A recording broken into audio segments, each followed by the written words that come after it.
Please stay tuned for important disclosure information at the conclusion of this episode. Hi, and welcome to The Long View. I'm Jeff Batak, Chief Ratings Officer for Morningstar Research Services. And I'm Christine Benz, Director of Personal Finance and Retirement Planning for Morningstar. Our guest on the podcast today is Mike Piper. He's the author of several personal finance books, the latest of which is called More Than Enough, a brief guide to the questions that arise after realizing you have more than you need. Other books include After the Death of Your Spouse, Can I Retire?, Social Security Made Simple, Taxes Made Simple, and Investing Made Simple. Mike also writes a wonderful blog called Oblivious Investor, which is at obliviousinvestor.com, and he has developed a free tool for exploring Social Security claiming decisions. It's called Open Social Security. Mike is a certified public accountant. Mike, welcome back to The Long View. Thank you. I'm happy to be here. Really happy to have you back on the podcast. Wanted to start with your book. Your book is geared toward people who have determined that they have enough, quote unquote. But how can people make a sober assessment of whether they have enough in the first place? Are there any heuristics that you would recommend? Sure. So that's admittedly a bit of a tricky question because obviously there's all of the research, including Morningstar's research on safe spending rates. What's often assumed in a lot of that research is that you're going to be spending at a steady amount or a steady level from the portfolio over time. Whereas, of course, just for a lot of, real life households, what ends up happening is that you retire and there's a window of time where you're spending from the portfolio at a higher rate because Social Security hasn't started yet. And then Social Security kicks in and spending from the portfolio declines. And your tax situation changes, so your expenses are changing over time. So it's a little bit complicated in a real life situation. I still think, though, that the general rules of thumb that for any part of the portfolio that you expect to be spending from this part of the portfolio pretty much indefinitely through your retirement, I think those general 3 to 4% range still makes sense as a good heuristic, as you said. Typically, I would say that the younger you are, and the lower that interest rates are, the more we want to be looking at that 3% figure. And the, further you are into retirement and the higher that inflation adjusted interest rates are, the more that 4% figure seems to be more applicable. So in the book, you note that 3 to 4% initial spending rate is kind of battle tested. It's meant to be there for sort of worst case scenarios. But from a practical standpoint, many people end up underspending at that level. Can you walk us through that? Sure. There's a few reasons why we need to use those low 3 to 4% figures. Reason number one is that we obviously don't know what investment returns we're going to get, right? We have to plan for mediocre to poor investment returns. Reason number two is that we don't know how long we're going to live. So you can't just plan to run out of money exactly when you reach your life expectancy because there's 50% chance roughly that you live past your life expectancy. And that no matter how old you get, that's always true. You always have whatever remaining life expectancy, and you have to be planning for a longer period of time than that. And then the third reason, and this is actually another one, sometimes it's a complicating factor that gets left out in some of the retirement spending research, is that spending isn't entirely within our control, right? Imagine that you have a spending strategy that you've decided on that, this year it calls for spending, for, let's say 4% from your portfolio. But this year you receive, a cancer diagnosis, let's say. And so your doctor's saying you need the surgery and then you're going to need chemo. Nobody in their right mind is going to say, nope, sorry, I'll wait on that until next year because, that would mean spending 6% this year and I'm not going to do that. You're going to spend 6% or you're going to spend 7% or you're going to spend whatever it costs to do that. That's what everybody's going to do. And then there's also other things, you need a new roof on your house or something like that. There's basically just the fact that spending is somewhat outside of our control. So we need to use this low base level of spending to give yourself some wiggle room, so to speak. But what usually ends up happening, so you're basically creating a plan that will work, even if you live to a very advanced age, even if you have really high medical expenses, and even if your portfolio returns are really poor, you're creating a plan that still works in all of those cases. But of course, you're probably not going to get unlucky in all of those ways, right? You're probably going to have reasonable investment returns, and you probably won't, live to age 105 in a nursing home, is how I say it. So what usually ends up happening is that, on the date you retire, you had enough meaning enough to make it work at this low spending rate. But the normal course of things, if you don't get super unlucky, is that enough ultimately becomes more than enough, meaning that there's going to be a significant chunk of money left over at the end of life. And in fact, in a lot of cases, if you've run Monte Carlo simulations and so on, you'll see that at these low spending rates, in the median outcome, there's actually, in a lot of cases, depends on, what assumptions you use and so on. But in many cases, the median outcome actually results in a larger portfolio balance at death than on the date the person retired. Yeah, so we wanted to expand on that over the course of the remainder of the conversation. In the book, you discuss some of the psychological barriers people face with respect to giving money away, which is the situation they're in the median cases you've just laid out, or even spending it on themselves, as it were. Mm-hmm. You work with clients directly on financial plans for their retirements. Have you encountered that where people actively underspend relative to what they could spend because they're afraid? Sure. I encounter it all the time. Do you want to know what my suggestions are? I do. Yes, if you could offer great. those. So I think there's a few reasons that a person might be feeling that way, right? They might be having that experience.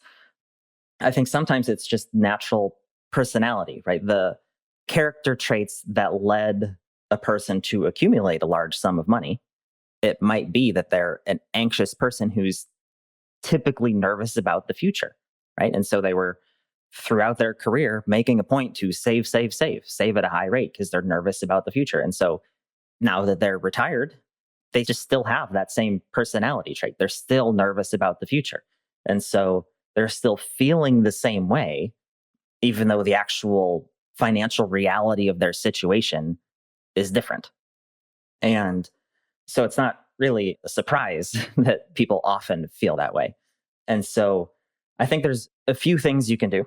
If the goal is to work on, let's say, becoming more comfortable with spending more, for yourself, you can take a research-based approach. There's a considerable amount of research on the topics of, what types of spending are most likely to result in an increase in your happiness, right? Because the point here isn't just to spend more for the sake of spending more.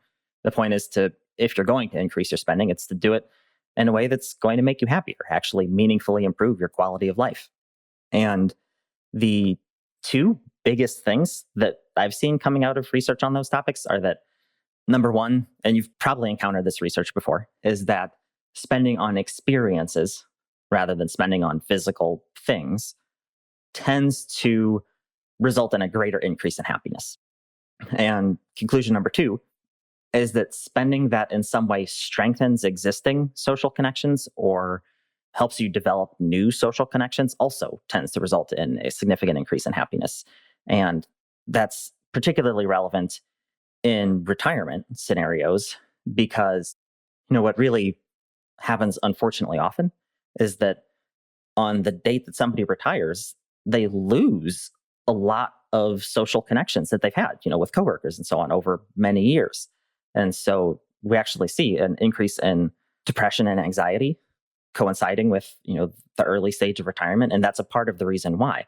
And so any spending that can help you strengthen social connections is likely to be some of the best spending you can do.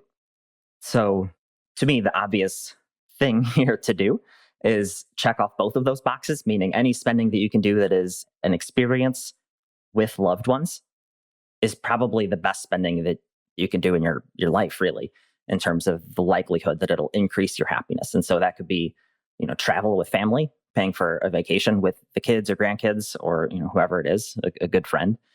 Or it could be any sort of classes with a friend or guided experiences, architecture tours and things like that. Or depending on, where you live and what kind of things you're into, paying a guide to take, you and your partner or a sibling or some other loved one on, an adventurous hike or something like that. So experiences with loved ones is really the best spending in terms of spending that you can do on yourself that's likely to increase your happiness.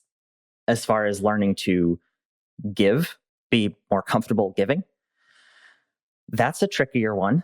I would say my usual suggestion to people who are looking, they realize that on an intellectual level, they could afford to be giving more to either loved ones or to charity, but they still just feel anxiety around it. I just say start with a small amount, right? Start with some amount that doesn't trigger anxiety, and then just see how you feel afterwards.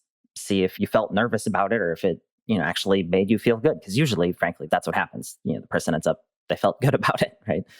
Because that's, again, usually what happens when you spend on other people. You feel good about it. It increases your happiness. And so, start with an amount that doesn't trigger anxiety and just, go from there. Well, yeah, Mike, I wanted to stick with that topic of giving to loved ones. So, for people who have maybe progressed through their retirements and they're looking at their portfolios and it looks like they'll be more than adequate for their own spending needs, spending on loved ones, children, grandchildren would be an obvious avenue for those funds. You Mhm. note in the book that a common pattern among high earning, high savings households is adults tend to leave a substantial sum to their children when they pass away, and the children themselves are often middle aged or even older at that time. And you think that in a lot of cases, that's kind of suboptimal, that people should think about giving to their children or grandchildren at a life stage when those funds might be able to have more of an impact. Yeah, I see that all the time, frankly. And I have to imagine, most people who work in the financial advice field see this regularly, where somebody inherits a considerable chunk of money from their parents. But at the time that they inherit it, they're already retired. They already managed to accumulate enough assets to satisfy their desired, lifestyle in retirement.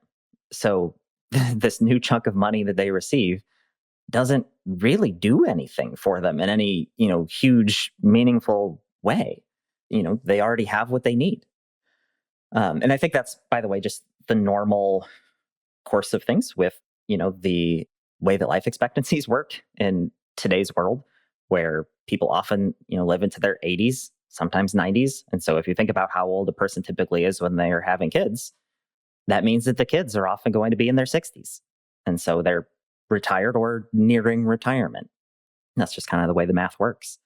And so I think in a lot of cases, it can make sense to work on, giving earlier. And of course, it could be scary, for the reasons we talked about earlier, that with a bequest, of course, there's no question of, can I afford to give this money, right? Because you're finished using it at that point. But with lifetime giving, it can be scary. But I guess the good news there is that with gifts made earlier on, they can be smaller amounts and still be super impactful, right? If your kids are in their late 20s, 30s, or whatever age they'd be looking to be buying their first home, a gift that helps them make that down payment on that first home is tremendously impactful. And that's relative to a retiree's portfolio. That's often not a huge percentage of it. Similar for helping, the grandkids or great nieces and nephews or whoever it is pay for college, right? Just if they come out of school with somewhat smaller student loans, it makes their life so much easier and less stressful and less challenging. And so smaller giving amounts can be really impactful earlier in people's lives. People also have a lot of incorrect assumptions about gift tax. Can you explain why most people are unlikely to ever pay it? Sure. So, firstly, any gifts that you make to charity or to your spouse are exempt from gift tax to begin with. So, that's thing number one. Point number two is that there's a $17,000 annual exclusion, meaning that you can give up to $17,000 per year to any one recipient without needing to worry about gift tax. And if you're married, you and your spouse can each give that amount. So something that you'll see sometimes with higher net worth families who are looking to give the maximum amount to their kids.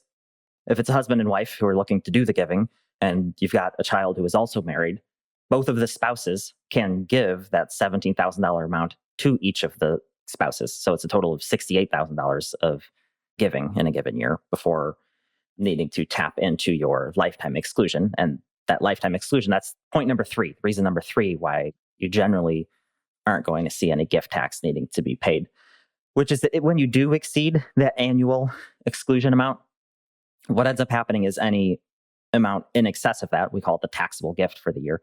All that happens is that it gets backed out of your lifetime gift/estate exemption amount.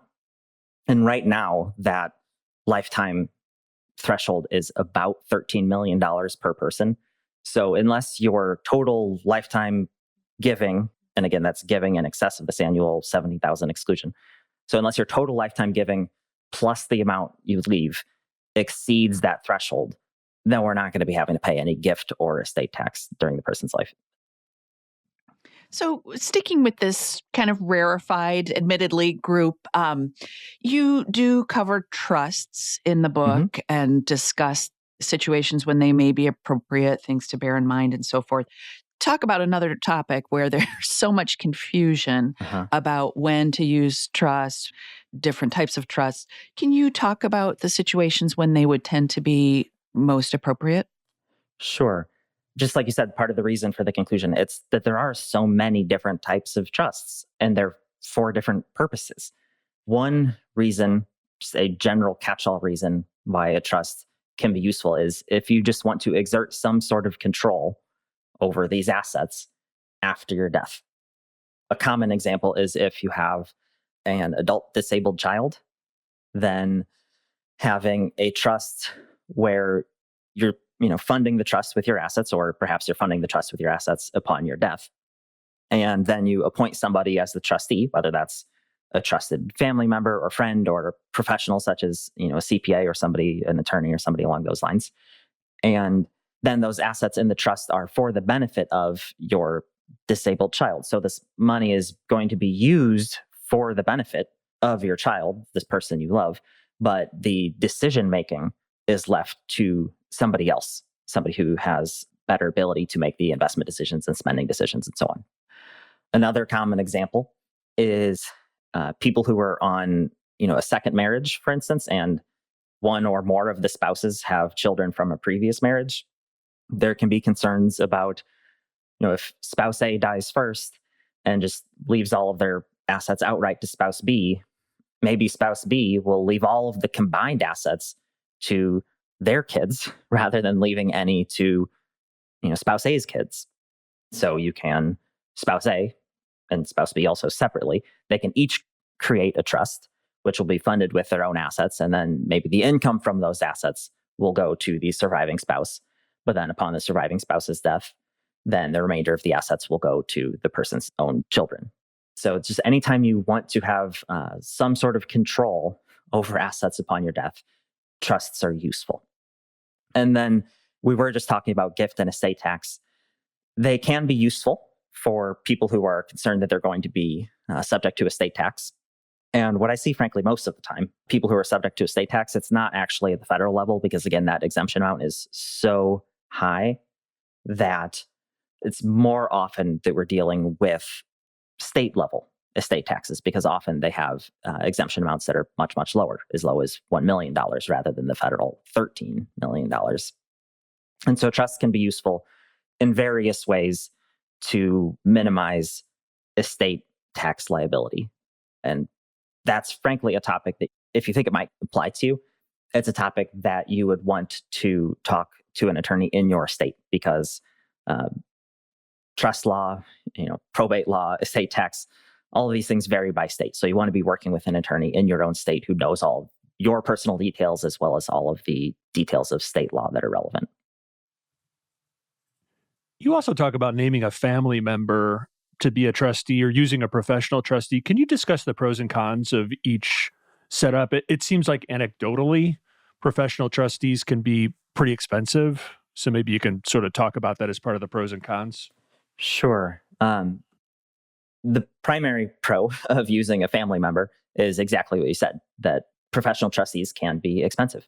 The other advantage of using a family member is that they know your family. They know the people involved. And maybe there are some family dynamics here that are critical for the person in this role to be aware of. So those are really the two primary advantages to using a family member. There are, though, significant advantages in favor of using a professional. One such point is that the professional, this is their job, so they have the knowledge and expertise with regard to investment decisions and so on, and just general financial decisions that perhaps your loved ones, whatever family member you would be considering as the trustee, maybe they don't have that knowledge, so a professional is useful there. There's also generally going to be oversight. If you appoint a firm, a CPA firm or a law firm or somebody as the professional trustee, then there's going to be some sort of internal controls, basically, at least there should be in that firm, to make sure that the people in this role are doing a good job of it. Whereas by comparison, if you appoint, one of your kids to be the trustee for one of your other kids, there isn't necessarily anyone checking in to make sure that they are fulfilling their responsibilities in an appropriate way. Another point in favor of a professional trustee is that in many cases, appointing a family member as trustee can lead to conflict. And this depends on exactly, what the circumstances are. But for instance, if one of the reasons why you created a trust is that you want to leave money to somebody who you wouldn't trust to make their own financial decisions for one reason or another, either just because they have a history of poor financial decisions or because perhaps they're disabled. So appointing a trustee takes that decision-making authority out of that person's hands.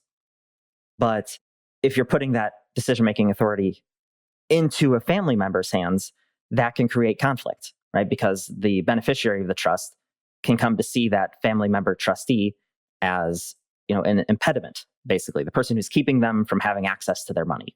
And so it can create this pretty substantial and sometimes very long-term conflict within the family that is obviously not what you really want to be happening. And so if you're appointing a professional into that role, there might actually still be that conflict, but then that conflict is directed towards, an external party rather than directed towards someone else in the family. Yeah, that all makes sense, Mike. You have a wealth of tax planning expertise, your CPA. So I want to talk about the types of assets that would tend to be most advantageous if I'm thinking about this kind of lifetime gifting to loved ones. Can you walk us through, say I have my assets in different silos, like traditional tax deferred, taxable, brokerage account, Roth assets, how I should kind of pick and choose which assets to earmark if I've decided to, rather than give cash directly, if I've decided to maybe give some securities? Sure. So if we're talking about lifetime gifting, in most cases, I would say gifting cash is actually the best approach if we're talking about gifting to a family member rather than donating to charity. Or I shouldn't just say family member or other just individual who isn't a charity. So if we're talking about gifting cash is often the best bet, because if you're gifting taxable assets that have gone down in value, that's usually not a good idea. It would generally be preferable to sell the asset, claim the loss, and then gift the cash. And as far as gifting assets that have gone up in value, sometimes that can make a lot of sense. The primary time when that might make the most sense would be if the recipient, their income level is such that they could realize a long-term capital gain at a 0% tax rate. That might make sense, but the rules for cost basis for assets received as a gift are complicated, so it's important to really do your research or talk to a tax professional about it. And the other downside of gifting assets that have gone up in value is that depending on the person making the gift, depending on how old they are and what kind of health they're in and so on, it might just be better to, gift something else and then hold these assets for the remainder of their life. And then if those same assets ultimately go to that same party later upon the original owner's death, well, then now they'll get a step up in cost basis. And so they won't have to pay any tax at all. So often, if we're talking about gifting assets during lifetime, just plain old checking account dollars are often the best dollars to use. You also cover charitable giving in the book, and there's a cottage industry of firms that aim to rate the effectiveness of various charities. Are there any rating services or other tools that you especially like? I think that's a tricky one. I'm not necessarily a big fan of the ratings themselves because the methodologies used are different. And if you haven't looked into what the methodologies are, you shouldn't assume that the methodology that a particular rating service is using is a good fit for your own values and your own priorities. I do think, though, that those websites can be useful just for gathering information, just the facts of a particular charity that you're considering giving to.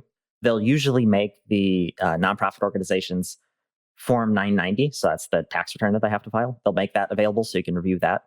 And then you can also often just find information about the nonprofit in terms of, what their mission statement is, what their goals are, what things they've achieved. It's often the same information that you might find somewhere on the charity's website, of course. But these other websites can be kind of a collection of that information for a whole bunch of different charities all in one place. So it can be convenient. And so they're useful in that sense in terms of doing research.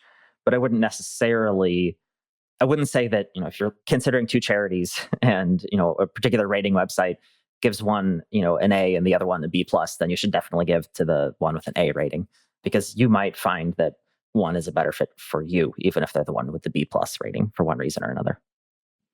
So we want to delve into the tax implications of charitable giving. Maybe before we get into some specific strategies, can you just kind of give us the lay of the land?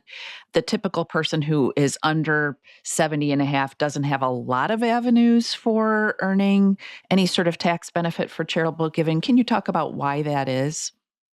Sure. The big thing is that the primary tax benefit that you would get for people under 70 and a half from charitable giving is the itemized deduction for charitable contributions. And these days, with the standard deduction being much larger than it was several years ago, there just aren't as many people itemizing. And if you're not itemizing, well, then the itemized deduction that you're getting isn't actually giving you any tax savings. There's 2 points here, though, that might let you get some tax savings. Number one is the deduction bunching strategy. And this isn't just about charitable contributions, but charitable contributions are one of the most easy ways to apply this strategy. And that is basically trying to lump a whole bunch of years worth of itemized deductions into one single year, and just basically doing that every several years. So for instance, instead of donating X dollars every single year, donate 5 times X dollars every 5th year. And so every 5th year, you get one really big itemized deduction, and that'll exceed your standard deduction. So you get some big tax savings that year. And then in the other 4 years, you use the standard deduction. So that's one strategy that you can use. Another way to get some tax savings, in one sense, it's not a deduction, if you aren't itemizing, but if you're donating appreciated taxable securities, so shares of stock or mutual funds, for instance, that are in a taxable account, they've gone up in value since you bought them, and you've held them for longer than 1 year, then when you donate those, you do get an itemized deduction equal to the current market value. But again, if you're not itemizing, that doesn't actually save you any money on taxes. But the other upside is that you don't have to pay tax on any of that appreciation. Whereas if you use those dollars for spending, right, if you just sold that mutual fund and use those dollars, pay your groceries for a given month, then you would be paying tax on that capital gain. So donating appreciated securities can be another tax advantaged way to do charitable giving prior to age 70 and a half. And then at 70 and a half, you have another big strategy that becomes available. How do donor advised funds fit in for people who are charitably inclined? It's hard to argue with the convenience, but the fees cut into the amount the charity actually receives. Can you share any strategies to help mitigate the cost headwind that people would otherwise experience? Yeah. So a donor advised fund, I think an important thing to understand about them, and a lot of people kind of miss this, is that they don't actually offer any tax benefit. They offer significant administrative benefits, but no tax benefit. And what I mean by that is that any tax savings that you get from donating to a donor advised fund, you would get that same tax benefit from just donating to the ultimate charity. They do, however, though, like I said, provide some administrative benefits. So one of those benefits is that you can make the financial decision now, the tax planning decision now, like we're going to donate X number of dollars this year, put it into the donor advised fund, you get your itemized deduction, and then you can figure out later how and when you're going to allocate those dollars to the ultimate charities. And that can be helpful, especially for the deduction bunching strategy that we were just talking about, where, let's say every 5 years, you make one big contribution to the donor advised fund, and then you allocate it out over those 5 years to your favorite charity or charities. But just like you said, Jeff, they do have costs. Donor advised funds charge usually an asset-based fee. And so I think the general way to minimize that fee is simply not to keep a lot of money in the fund for a very extended period of time, right? Don't use this as an asset accumulation vehicle. Rather, funnel money through the fund and then in a reasonably prompt way to the ultimate charities is essentially what I would usually recommend doing with it. So thank you. That's helpful. I want to go back to qualified charitable distribution because we kind of took it off the table because it only applies to a certain subset of our population, people who are over 70 and a half. But you really like the QCD. It seems like everyone involved in tax planning likes the QCD. Can you talk about what it is and how it might be useful in this context, especially thinking about older adults who are looking at their portfolios and saying, I have more than enough to last, and I'm also charitably inclined. Right, exactly. So a QCD, qualified charitable distribution, is for anybody who has reached 70 and a half. And I always do specify that it still is 70 and a half, right? Because it used to be the same age as when RMDs kicked in, but the recent legislation that is now twice bumped up the RMD age, it did not bump up the age for QCDs. So you still get access to those at age 70 and a half.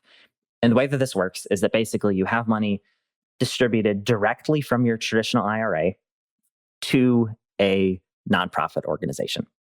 And key point here is that it has to be a traditional IRA. It can't be a 401k or 403b or some other sort of tax deferred account.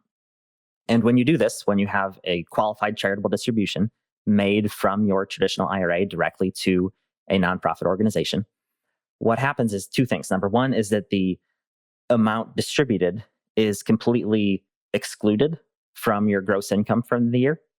And number two is that the amount distributed as a QCD counts toward your RMD for the year.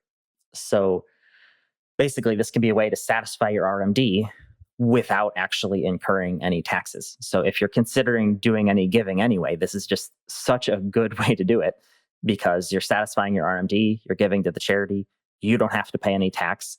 The charity itself is tax exempt. So even though they're getting, money from a traditional IRA, which would be taxable to any, individual human being, the charity doesn't have to pay tax on it either. So it's super duper tax efficient.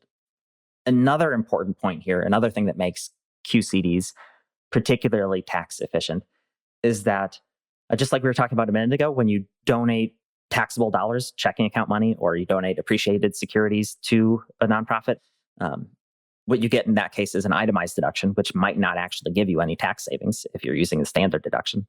Whereas here, with a QCD, the distribution is completely excluded from your taxable income. So you can use a qualified charitable distribution in a given year and use the standard deduction in that same year. If people want to earmark parts of their portfolio to pass to charity after their deaths, which accounts will tend to be the most advantageous from a tax standpoint? Sure. So for any giving that you want to do to a charity as a bequest, again, similarly to QCDs, tax deferred dollars are the best dollars to use for that, hands down. And the reason for that is that any tax deferred dollars that you leave to an individual, to a person, they're going to have to pay tax on it.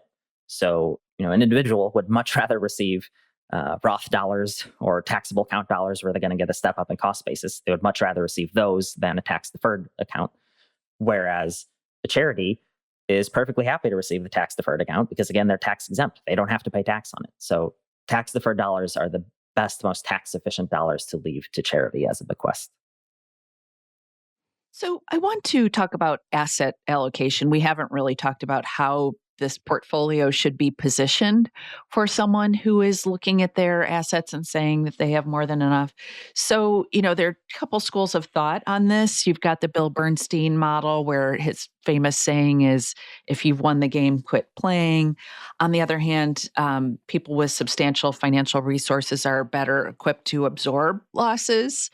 So they might seem better equipped to take on risk in their portfolios. How do you suggest people approach that decision making? I think the most important question is to first determine that Bill Bernstein saying, if you've won the game, then quit playing. If you've won the game, but if you could then lose the game, if things go poorly from here, then you want to use just like he says, quit playing. You want to use a safe portfolio, whatever that looks like. Maybe it's a tips ladder, deferring Social Security and so on. We always talk about that because that provides a very safe source of income. But you want to be doing things that improve your safety. If you've already reached the point where not only have you, quote, won the game, but also even if investment returns are really, really unfavorable, you'll still be just fine. In that case, then you don't need to use a super safe portfolio. You still could, because you don't need very high investment returns. So no need to take on risk, but you also don't have any need to avoid risk either. So essentially, for somebody in that situation, either approach, you can take a very aggressive allocation, you can use a very conservative allocation, or anywhere in between can really make sense. It just depends on what you want to do. Like, would it stress you out to have a volatile portfolio? Then you can perfectly afford to, have the low expected returns that come from a very safe portfolio.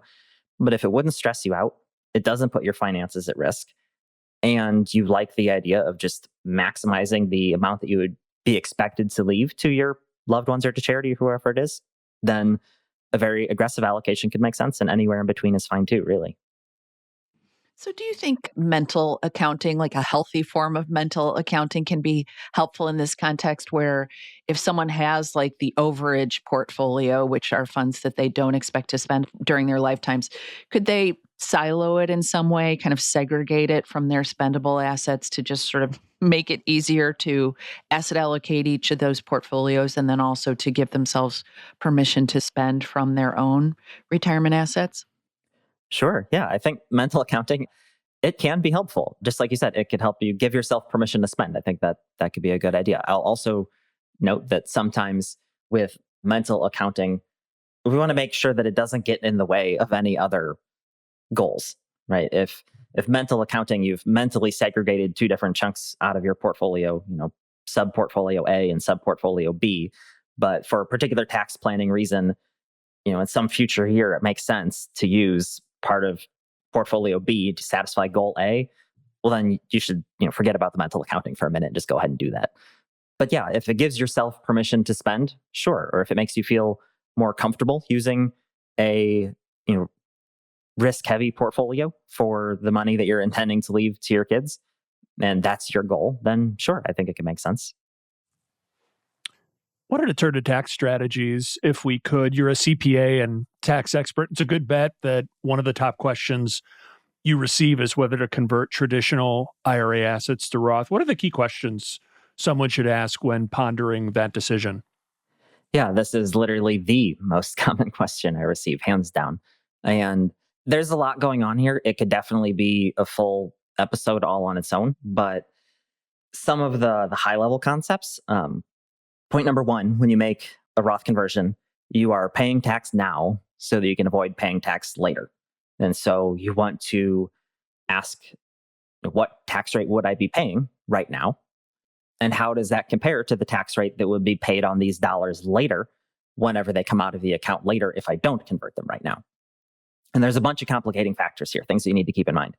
Complicating factor number one is that your marginal tax rate, whether we're talking about the tax rate you would pay now on a conversion or the tax rate that would be paid on these dollars later, it's not necessarily the same thing as just tax bracket, because there's a million different things in our tax code where some additional amount of income causes the normal amount of income tax based on your tax bracket, but it also causes something else to happen as well. For instance, it causes a particular deduction or a particular credit to start to phase out. So your actual marginal tax rate through a particular range could be much higher than just your tax bracket. So that's complicating factor number one. Complicating factor number two that you want to make sure to remember is that that future tax rate, it might not be your future tax rate. And if this money or a significant chunk of it is ultimately likely to be left to your kids, then it would be the tax rate that they would pay. And remember that with current tax law, they probably will have to distribute any tax deferred account over 10 years. So relatively quickly, meaning that the distributions themselves might potentially, bump this beneficiary up into a higher tax rate zone. Or conversely, if the money is expected to go to charity upon your death, well, then that future tax rate is zero, which actually makes Roth conversions look really unappealing, right? Because why would you pay tax now in order to avoid a 0% tax rate later? That doesn't make any sense.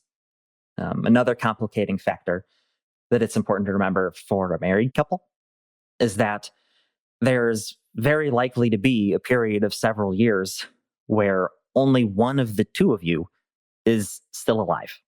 And the reason that's important here is that a surviving spouse, they'll be filing as single probably, and so they'll only have a standard deduction that's half as large as a married couple filing jointly, and their tax brackets will each have half as much space in them as they do for a married couple filing jointly. But the surviving spouse will generally have much more than half as much income because it's the smaller of the two Social Security benefits that goes away, and the portfolio is still there, doing what it does, providing the same amount of income that it did while both people were still alive. So the surviving spouse has half the standard deduction and half as much space in each tax bracket, but more than half as much income. And so the result is that they often have a higher tax rate. So takeaway here is that for a married couple, it can sometimes make sense to be doing Roth conversions, while both people are still alive, because they recognize that there's likely to be a period later in life during which only one of them is still alive, and that surviving spouse is likely to have a higher tax rate. So that's overall, this is just topic number one with regard to Roth conversions, is that you're paying tax now instead of later. And there's a bunch of complicating factors that go into that. Another important point about Roth conversions is that they reduce your RMDs later. And here, we're not talking about the fact that we're avoiding that tax later, because that kind of falls into point number one that we were already talking about. But instead, what we're talking about here is that if you're in a situation where you won't have to be spending your full RMD every single year, then any money that you take out as an RMD, which you don't spend, you're going to be reinvesting it in a taxable account, which means that going forward, there's going to be tax drag. There's going to be an ongoing cost because you have to pay tax on an interest and dividends and so on. And so conversions can help you minimize that future tax drag because the money would be in a Roth account instead of a taxable account. And then there's some other factors as well. I don't know how deep you want to get into this, but using taxable dollars to pay the tax on a conversion basically is letting you buy more retirement account space, which can be advantageous. Also, if there's an estate tax, doing conversions just reduces the total number of dollars in the estate, which can be advantageous. So there's some other, big factors to consider as well. Yeah, thanks, Mike. That's helpful. And I agree. It is a whole episode unto itself. In our last remaining time, I'm hoping to spend a little bit of time on a book that you wrote, another of your very helpful books. It's geared toward people who have lost a spouse, and it's called After the Death of Your Spouse. It focuses on the specific steps that surviving spouses should take after the death of their partner. So you work with individuals and families directly. I'm sure some of them are at this life stage. Are there any jobs that come up following the death of a spouse that people, tend to find surprising or they find really onerous? Yes. I think the primary thing that people find surprising is just how much there is to do. It's not necessarily that any one individual thing is particularly terrible. It's just that there's so much. And that's really why I wrote that book, is because, this is a time in a person's life where they're going through what is probably the hardest experience they've ever gone through emotionally, or at least one of the hardest. And then right at that moment, they have this tremendous administrative burden just dropped in their lap at a time when they're probably least capable of dealing with it. And so the book was basically just to try to give a person, step by step, these are the things you need to do right now. These are things you could do a little bit later. And one of the big things is really just you have to notify a whole bunch of different entities about your spouse's death. Insurance companies, if they're receiving a pension, you'll have to notify them, Social Security Administration, basically anywhere where your spouse had a financial account, you have to let them know. Things that were titled in your spouse's name, for instance, between the two of you, if joint ownership, basically where the title is automatically going to transfer to you in one way or another, you need to notify wherever that title is held so that they can update it appropriately. So there's just a lot of different administrative things that you have to do. And it's not that any one of them is particularly terrible. It's just that there's so much and you don't want to forget any of the pieces. For older adults, one thing that doesn't seem to get much attention is that income coming into the household may drop because of Social Security benefits being reduced after the first partner dies. Can you discuss that, as well as the implications for retirement planning in that situation? Yeah. So generally, if we're ignoring complicating factors, like if one person has a government pension or something like that, but usually what happens when one spouse dies is that the smaller of the two Social Security benefits goes away. And the larger one is what the surviving spouse will continue receiving. And so if we are looking at a case where both spouses are still alive and they haven't yet made their Social Security decisions, this is a really big point in favor of the spouse with the higher earnings record waiting all the way until 70. Because what that does is it increases their own retirement benefit while they're alive. But if the other spouse outlives them, it also increases that other person's survivor benefit. So basically, you're buying a annuity that pays out. It's a joint life annuity. It pays out for as long as either person is still alive, and you're paying essentially for that annuity. You're getting it at a significant discount because it's priced based on a single person's life, but you're actually getting a joint life annuity. So it's an excellent deal, basically, for the higher earner and a married couple to delay Social Security in almost every case for that reason. Then there's also the point that we talked about earlier about tax planning, where the surviving spouse often has a higher marginal tax rate. So that has a variety of tax planning implications earlier in life in terms of doing Roth conversions while both people are still alive and so on. But the big point really, as far as Social Security is, it's a huge point in favor of that higher earner waiting until age 70 to file for benefits. So the book is written for surviving spouses, but I'm wondering if you can kind of take the other lens. If some of our listeners, I'm thinking, are the financially savvy partner in the family and the relationship, and they want to set their surviving spouse up with as little hassle at the end of their lives as possible. Are there any kind of best practices that people should take to heart to ensure that their surviving spouse isn't overly challenged, doesn't struggle with more administrative tasks than really need to happen? Absolutely. First thing that you can do is simplify. And when I say simplify, I mean two things primarily. Number one is simplify the number of accounts, right? So rather than having, 401k and another 401k from a prior employer and a traditional IRA at Vanguard and another traditional IRA at Schwab, consider rolling that all into one traditional IRA somewhere. And there can be points in favor of keeping assets in a 401k and so on. So make sure you do your own research. But if none of those points are relevant to you, simplifying is going to be very helpful to your surviving spouse. And then also simplifying the portfolio itself in terms of the number of holdings, right? If you are a regular on the Bogleheads forum, and so you're super happy to manage your 10 index fund or 10 ETF portfolio with all the different slices and dices, and you're very happy to rebalance that in tax loss harvest and so on, great.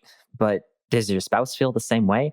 And if they don't, then you might want to consider simplifying in advance. And simplifying might look differently depending on what the tax consequences are, right? If a large part of the portfolio is already appreciated assets in a taxable account, then there would be a cost to simplifying. But as far as retirement accounts, there's no cost.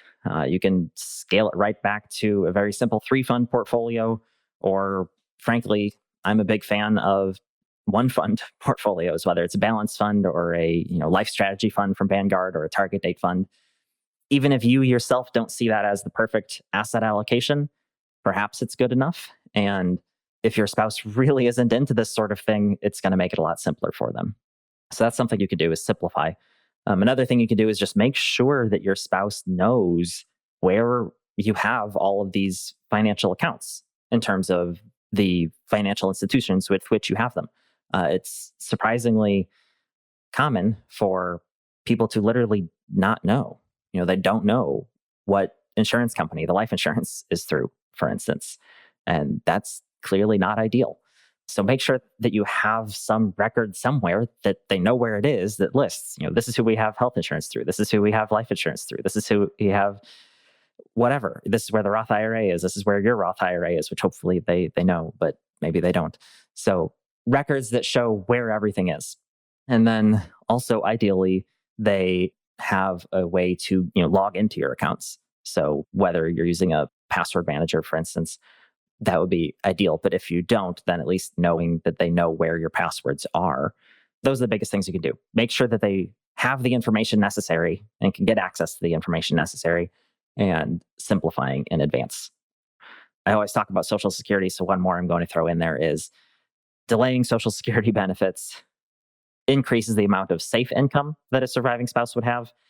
And it's safe income that doesn't require any thinking, right? There's no decision making that has to be done after they're receiving that Social Security benefit. It just comes in every month. So it simplifies things also. Well, Mike, this has been a very informative discussion. Thanks so much for sharing your time and insights with us. Thank you for having me. It's been a pleasure. Thanks so much, Mike.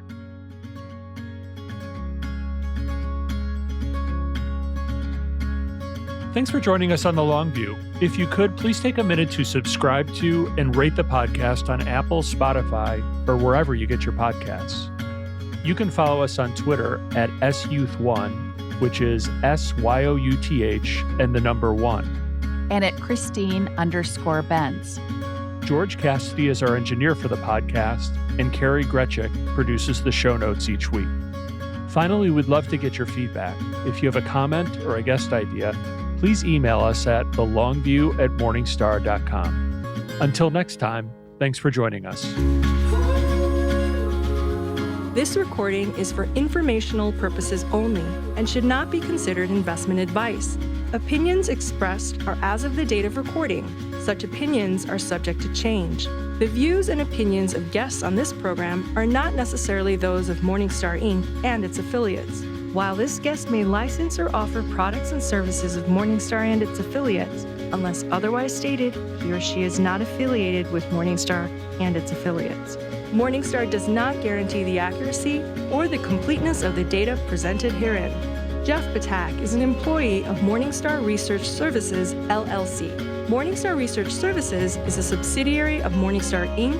and is registered with the U.S. Securities and Exchange Commission. Morningstar Research Services shall not be responsible for any trading decisions, damages, or other losses resulting from or related to the information, data analyses, or opinions, or their use. Past performance is not a guarantee of future results. All investments are subject to investment risk, including possible loss of principal. Individuals should seriously consider if an investment is suitable for them by referencing their own financial position, investment objectives, and risk profile before making any investment decision.